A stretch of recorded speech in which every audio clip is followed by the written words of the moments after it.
Tamperelainen runoilija, kirjailija, sanataideohjaaja, runolähettiläs, tapahtumatuottaja, kaikki samassa persoonassa. Esikoisteoksena vuonna 2003 ilmestynyt runokokoelma Lasi Morsian oli arvostelumenestys. Teos käsitteli naista, naiseutta ja seksuaalisuutta. 2 romaania, Härkätanssia ja Maailman vahvin tyttö sekä suurmenestyksen saavuttanut tietokirja 100 tapaa tappaa sielu.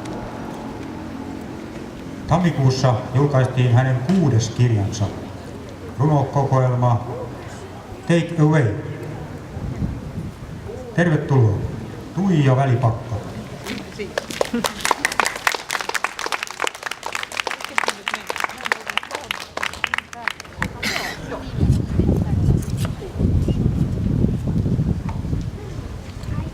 Heipä hei, runopihan väki. Mä haluan ihan ensin kertoa teille sellaisen tarinan. Mä oon syntynyt Hämeenlinnassa ja elellyt siellä mummon hyvässä hoivissa lapsuuskesistäni tuonne 15-vuotiaaksi asti pitkiä aikoja. Ja kun tää 6. kirja tuli, niin mulle tuli tarve lähettää jonnekin sinne synnyinkaupunkiin 1 kirja. Ja valitsin paikaksi sellaisen saattohoitokodin, johon sitten lähetin tämän kirjan ihan yllätyksenä. Siitä noin viikon kuluttua sain kirjeen saattokodin hoitajan tai johtajalta ja hän kertoi, että he olivat kauhean iloissaan siitä kirjasta siellä ja vähän melkein riitelivät siitä, että kuka sitä siellä nyt sitten saa milloinkin lukea. He sanoivat, että kirja on ihastuttava ja virkistävä. Siinä mielessä mun mielestä oli todella hauskaa, että mä todella valitsin saattokodin, jonne mä lähetin tämän kirjan. Ja kirja kertoo kuolemasta. Kuolema kävelee Manhattan Streetillä, uusissa upeissa manoloissaan. Pieni paljastus. Toisinaan kuolet siihen, että kohtaat sen silmästä silmään. Useimmiten siihen, että kaikki katsovat lävitsesi. Maailman tappavimmalle taudille ei ole synonyymiä. Yksinäisyys on yksin, jopa sanana. Kun Miss Wonderbra löydetään kylpyhuoneestaan, hänen säärensä pistävät ammeen vaahdosta kuin cocktailtikut Cosmopolitanista. Hänen kasvoillaan lainehtii mansikan lempeys ja kuplat pakenevat kuin rautajauhe hänen huuliensa magneetteja. Viimeisen kerran säihkyvät salamavalot. Hänet haudataan kultaisissa pikineissään kuin maa sulkisi nyrkkiinsä kaupungin valojen pimentävän tähden. Krematoriossa hänen DD-rintansa olisivat räjähtäneet polttouunin seinille. Nyt ne säihkyvät mullan alla, kuin toisiinsa kiintyneet itsevalaisevat Medusa-kaksoset. Bling bling, ikuisesti, forever and ever together. Seuraava runo kertoo hammaslääkäristäni. Kuolemassa ja hammaslääkärissähän on se hauska juttu, että todennäköisesti me kohtaamme tämän elämän aikana molemmat. Ja aika lailla samalla asenteellakin. Hammaslääkärini tuolissaan jalkaraudat.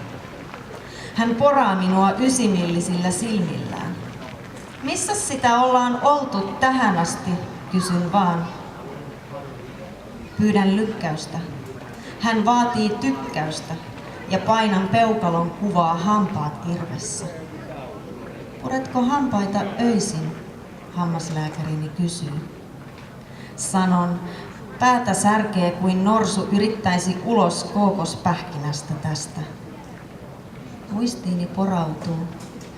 Kidutuksen tarkoitus on tahdon murtaminen. Kipu tulee kaupan päälle. Illalla talon ohi lonksuttaa tavarajuna. Se heiluttaa rakenteita. 2 hajuvesipulloa pöydällä lyövät kylmät kyljet toisiinsa. Alan pelätä sänkyä ja tyynyä, joka tahtoo pääni. Perun hääni, koska olen hukkua rakkauteen. Räpiköin nielun partaalla. Suon meren syvänne. Heitä jotakin ilmaan, sinne uppoa pelkään. Että jotakin on hampaitteni välissä.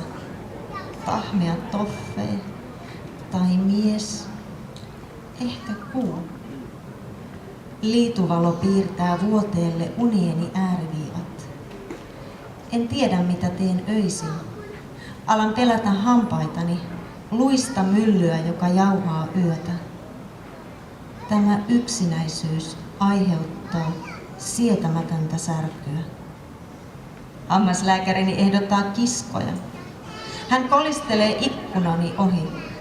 Suljen hänet hajuvesipulloon. Kylmät kylkemme lämpiävät. Hammaslääkärini kuorsaa kuin veturi. Kuolema istuu puiston penkillä ja sitoo kengännauhojaan. Sillä on Usain Boltin timmikroppa. Se on niin nopea, ettei ymmärrä itseään. Kuolema tekee 1000 punnerrusta ja venyttää akillesjänteet. Se on kyllästynyt elämän menoon. Kirkuvan punaisena avautuviin ihmisiin, kauhun katseisiin, tyyppeihin, jotka julistavat sen jälkeistä autuutta, joka ikiseen, joka ei kykene katsomaan sitä lempeästi, kutsumaan kylään edes kerran elämässään. Kuolemas käärii sätkän ja napsii D-vitamiineja. Ikuinen pimeys saa sen ajattelemaan mustavalkoisesti. Se ei tiedä itkeä vai nauraa, ihmisen empatiaa. Kun kansat ajavat lapsensa veneisiin ja vain herneenpalon revettyä jokaiselle annetaan ihmisarvo. Tiedättehän, kuolema kävelee marketin halki. 4 kokoisessa laarissa myydään lankaa, johon on kiedottu pimeässä hohtavaa rihmaa. Kuolema kutoo 1000 tupsupipoa ja painaa ne venepakolaisten päähän. Luvattuun maahan lähtevä lasti halkoo kuin linnun rata viikatteen mustaa yötä. Kuolema ei saa unta, se on väsynyt.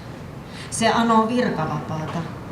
Sitä masentaa koko takeaway-kulttuuri, vastentahtoiset asiakkaat, itsehoito-oppaat, elinsiirrot ja enkeli-illat ja Halloween-juhlat, joista siinä selän takana tehdään pilkkaa. Kuolema on unohtanut tappamisen ideologian. Se vihaa vuosilomattomia ympärivuorokautisia työpäiviään, huonoa mainettaan, mafiayhteyksiään ja sankareita, jotka ryhtyvät apupojiksi pyytämättä. Kuolema haluaa vaihteeksi tulla mainituksi kauneudestaan. Mutta kauneus on katsojan silmässä ja kuolee aina pois. Kuolema tahtoo pikaista apua mielenterveysongelmiinsa. Jatkuva luopuminen on tehnyt siitä irrallisen ja ulkopuolisen. Kaupunkien valosade polttaa sen luonnettomat silmät. Uhrilampaat maistuvat homeisilta sukilta. Sillä on kynsinauhoissa veritahrojen ikuiset virtsankeltaiset viirut ja sielua syövä jetlag ravaamisesta ympäri palloa. Kuolema hakee viittansa pesulasta ja upottaa matkalla muutaman vastaan hortoilevan kirjailijan viinaan. Mikään ei koskaan muutu. Jatkuvasti ne nilkit synnyttävät uusia henkilöitä ja jättävät ne härskisti eloon.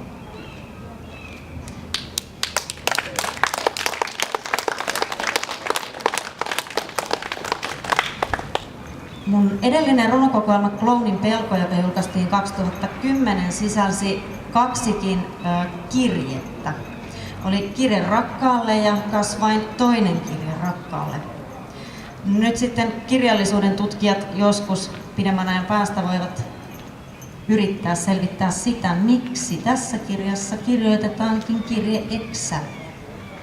Kirjoitan Eksälle.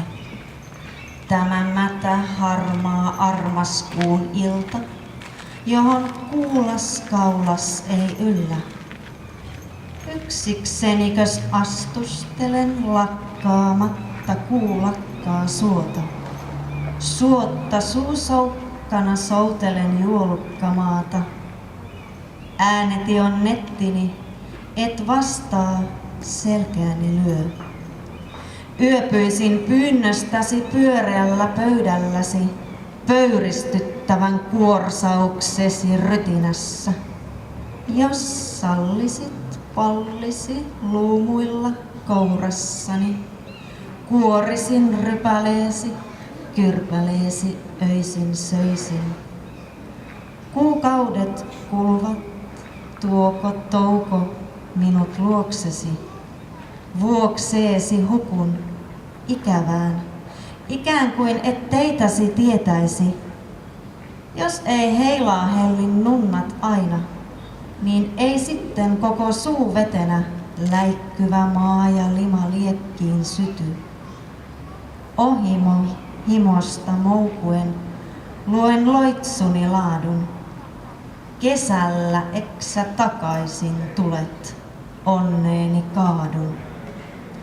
Tämä on kuulemma takuu varma Eksän takaisin loitsuamisruno, älkää käyttäkö.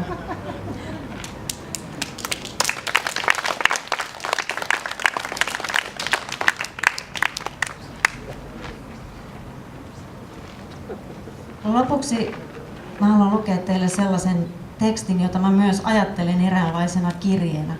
Ja sillä tavalla kirjeenä, että me kaikki jätetään ehkä jälkeemme vain yksi kirje, vain yhdenlainen kuva, yhdenlainen tunne, yhdenlainen sana. Olkoon tää se kirje teille tänään. Riisu pois paitasi, housusi ja sukkasi. Riisu sormuksesi, kellosi, korvakorusi. Riisu ripsivärisi, huulipunasi. Hiuksesi riisu, ihosi, kyntesi, hampaasi. Riisu kielesi ja mielesi. Riisu korvasi ja kätesi. Riisu varpaasi ja polvesi. Pudota nikamasi, nivellesi, rustosi. Riisu pisamasi yksi kerrallaan. Luomesi, haavasi, arpesi. Riisu räkäsi, limasi, sappesi. Tiputa silmäsi, himosi ja kynäsi. Ei riviäkään enää.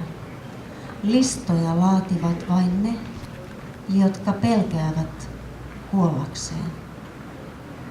Riisu rahasi, maineesi, muistosi. Riisu kunniasi ja sukusi. Riisu kipusi, kateutesi, kaihosi. Jos koskaan laskit omenan kulhoon ja annoit sille päärynän seuraksi, näit, että viikossa lihat painuivat toistensa kuorien sisään. Ihminen ei tarvitse siitä ajasta puoliakaan. Riisu kihtisi, puhtisi, fobiasi. Riisu pakkomielteesi, paniikkisi, persoonallisuushäiriösi. Riisu mielipiteesi, jokainen ja kaikki. Ja kääriydy silkkivuoteesi valoon. Nyt sinä olet se, mitä sinusta ikinä jäädä voi. Sulje hiljaa, arkkusi kansi. Vielä sellainen mainos, vaikka mainostaminen ei olekaan niin kivaa, että tätä takeawayta ja edellistä Clownin pelkoa löytyy tuolta myyntipöydästä tällaiseen runoystävälliseen hintaan. Toki sen saa huomenna hakea kalliimmalla kirjakaupasta tai lainata kirjastosta ja maksaa sitten ne puolen vuoden sakot, kun ei malta viedä takaisin. Kiitos.